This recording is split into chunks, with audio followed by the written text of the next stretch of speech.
Hi. ഞാൻ ഈ അടുക്കളയിൽ നമ്മുടെ ഈ കരിപ്പാത്രങ്ങൾ കൂടുന്നതുകൊണ്ട് നമുക്ക് ഏറ്റവും കൂടുതൽ ദേഷ്യം. കാരണം വെച്ചാൽ വൃത്തികേടായിട്ട് ഏറ്റവും വൃത്തികേടായിട്ട് കിടക്കുന്നത് കരിപ്പാത്രം കിടക്കുന്നത്. അപ്പോൾ ഈ കരിപ്പാത്രം നമുക്ക് വാങ്ങിച്ച പോലെ അല്ലെങ്കിലും നല്ല രീതിയിൽ നമുക്കതൊന്ന് വെളുപ്പിച്ചെടുക്കാം. പെട്ടെന്ന് തന്നെ വെളുപ്പിച്ചെടുക്കാം. അതിന് പറ്റിയൊരു സാധനമാണ് ഇത്. ഓറഞ്ചും അതുപോലെ ചെറിയ നാരങ്ങ ഇല്ലേ, ചെറിയ നാരങ്ങ. എനിക്കിത് എങ്ങനെ കിട്ടിയതെന്ന് വെച്ചാൽ, ഞാൻ ഈ ചെറിയ നാരങ്ങ അച്ചാറിട്ടപ്പം അതിൻ്റെ തൊലി ചെത്തി, അതിൻ്റെ തൊലി ഇരിക്കുമ്പം കഴിക്കുന്നു പറഞ്ഞ് അതിൻ്റെ തൊലി ചെത്തി എടുത്ത്. അപ്പോൾ തൊലി കളയാൻ എനിക്ക് ഭയങ്കര ബുദ്ധിമുട്ടായിരുന്നു. ഞാൻ ചെയ്തു, ആ തൊലി എടുത്ത് അരച്ച് കഴിഞ്ഞപ്പോൾ നല്ല മണമുണ്ട്. ഞാനത് ഈ നമ്മൾ പാത്രം കഴുകുന്ന സോപ്പ് വെച്ചേക്കുന്നു അതിലോട്ട് ഞാനത് ഇട്ടിട്ട് അത് ഇട്ട് വെച്ച് പാത്രം കഴുകിയപ്പോൾ പാത്രം വെച്ച് മറ്റേ നമ്മൾ കഴുകിയെന്ന് പറഞ്ഞാലും എന്തോ ഒരു ഇതുപോലെ, പക്ഷേ ഇത് നല്ല വൃത്തിയാകും അത്. അപ്പം അത് അങ്ങനെ ഞാൻ ആ കരിപ്പാത്രം കൂടെ തേച്ച് നോക്കിയപ്പോഴേക്കും നല്ലതുപോലെ നമ്മൾ കടയിൽ നിന്ന് വാങ്ങിക്കുകയില്ലേ ഈ പാത്രം, അതേപോലെ എല്ലാം നല്ലപോലെ വെളുത്തിരിക്കുന്നു. അങ്ങനെ പിന്നെ ഒരു ദിവസം ഓറഞ്ച് മേടിച്ചിട്ടുണ്ടായിരുന്നപ്പം ഓറഞ്ച് പഴുത്ത് അത് കൊള്ളാതായി. അപ്പം അത് കളയാനിരിക്കും മടി.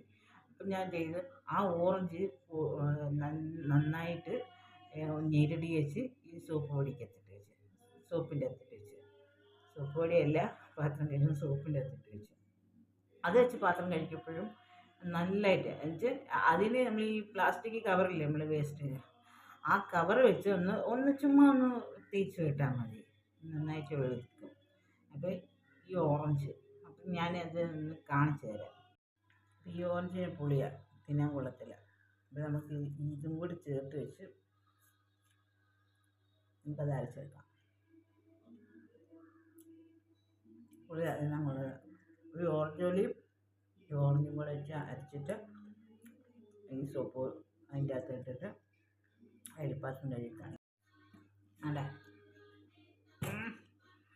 ഇത് നമ്മൾ അരച്ചെടുത്തതിനെ ആ ഓറഞ്ച് പിന്നെ ആ പുളിച്ച ഓറഞ്ച് നമ്മൾ അരച്ചെടുക്കാനേ. നമുക്ക് നല്ലൊരു കരിപ്പാത്രം കണ്ടെത്തി അത് കഴുകി കഴിക്കാൻ കിട്ടി.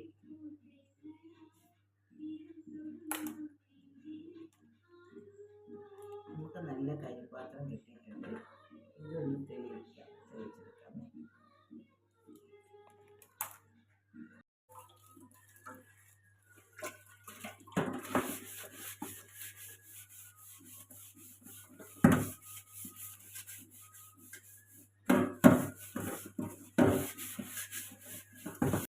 ആ പാത്രമായത് കേട്ടോ, ആദ്യം കാണിച്ച പാത്രമായത്. അപ്പം ഇത് ഇങ്ങനെ ആക്കാൻ കണ്ടോ,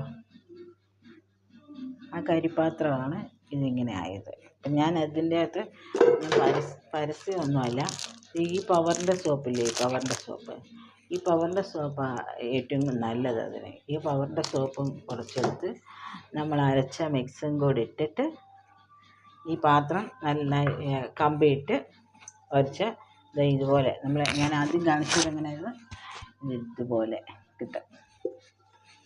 അപ്പോൾ വീഡിയോ ഇഷ്ടപ്പെട്ടെങ്കിൽ ലൈക്കും കമൻറ്റ് ചെയ്യണം, സബ്സ്ക്രൈബും ചെയ്യണം.